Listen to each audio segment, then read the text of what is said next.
jive and it loves me. Coffee and tea and the jive and me. Coffee with Connie.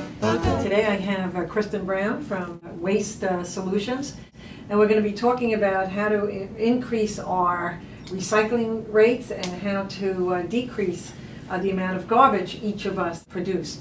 So Kristen, can you tell how we would go about doing that? Well, I work with different communities around the United States, a few here on Long Island, but primarily in Massachusetts and Connecticut. And there is a program there called Smart Waste Management, which is something that the United States EPA started several years ago, about 20 years ago, and they called it something else, but it's been newly named SMART. So that would be a great way for Brookhaven to. Right, and that stands for Save Money and Reduce Trash. Okay, tell us how the program works. Basically, SMART stands for, as you said, Save Money and Reduce Trash.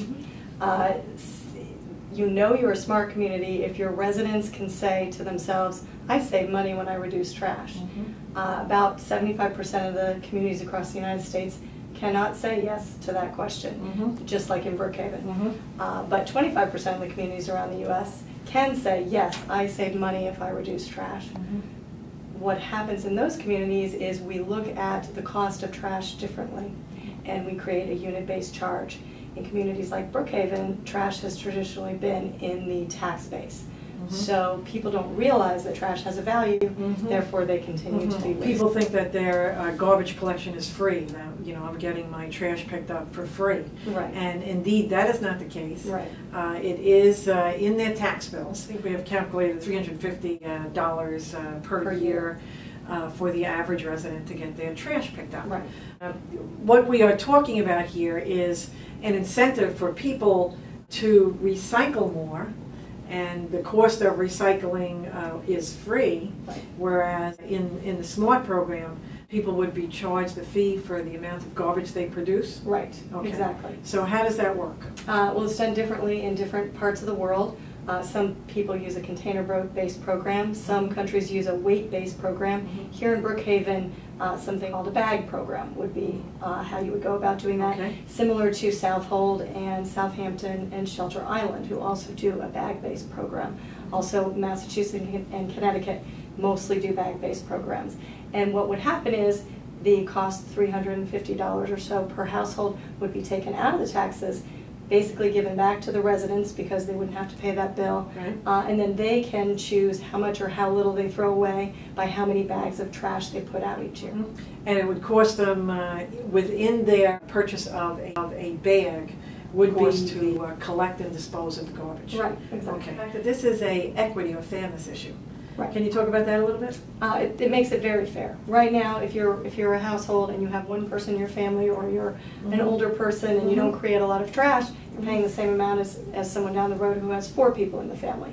Likewise, if you're a person who is a good recycler, or a family of even 5 or 6, and you're great recyclers, and your neighbors aren't, you're paying the same amount of trash. And that's what SMART's all about, is empowering each household to make their own choice. Right. And so it rewards those households that are reducing the amount of trash they produce, and it penalizes those that are just continuing to produce lots and lots of trash. Right, right. So people then would look more carefully at what goes in their recycling bins and try to recycle more. Right. And they'd also, as far as food waste, what happens to that? Right. Not only would you recycle more and would you learn about your current recycling rules within the community, but you would also look at composting in your backyard, look at other places to bring items such as Goodwill or Salvation Army. You would remember to bring your computer in for recycling instead of burying it in your trash, because trash now has a value, so you change your behavior completely. Right. And as far as environmental benefits, what are some of the environmental benefits to doing this? Well, huge environmental benefits. There's financial as well as environmental, but the environmental, if you look at commodity materials that are currently being buried in the landfill or taken to the waste to energy facility, you're talking about aluminum, paper, and plastic.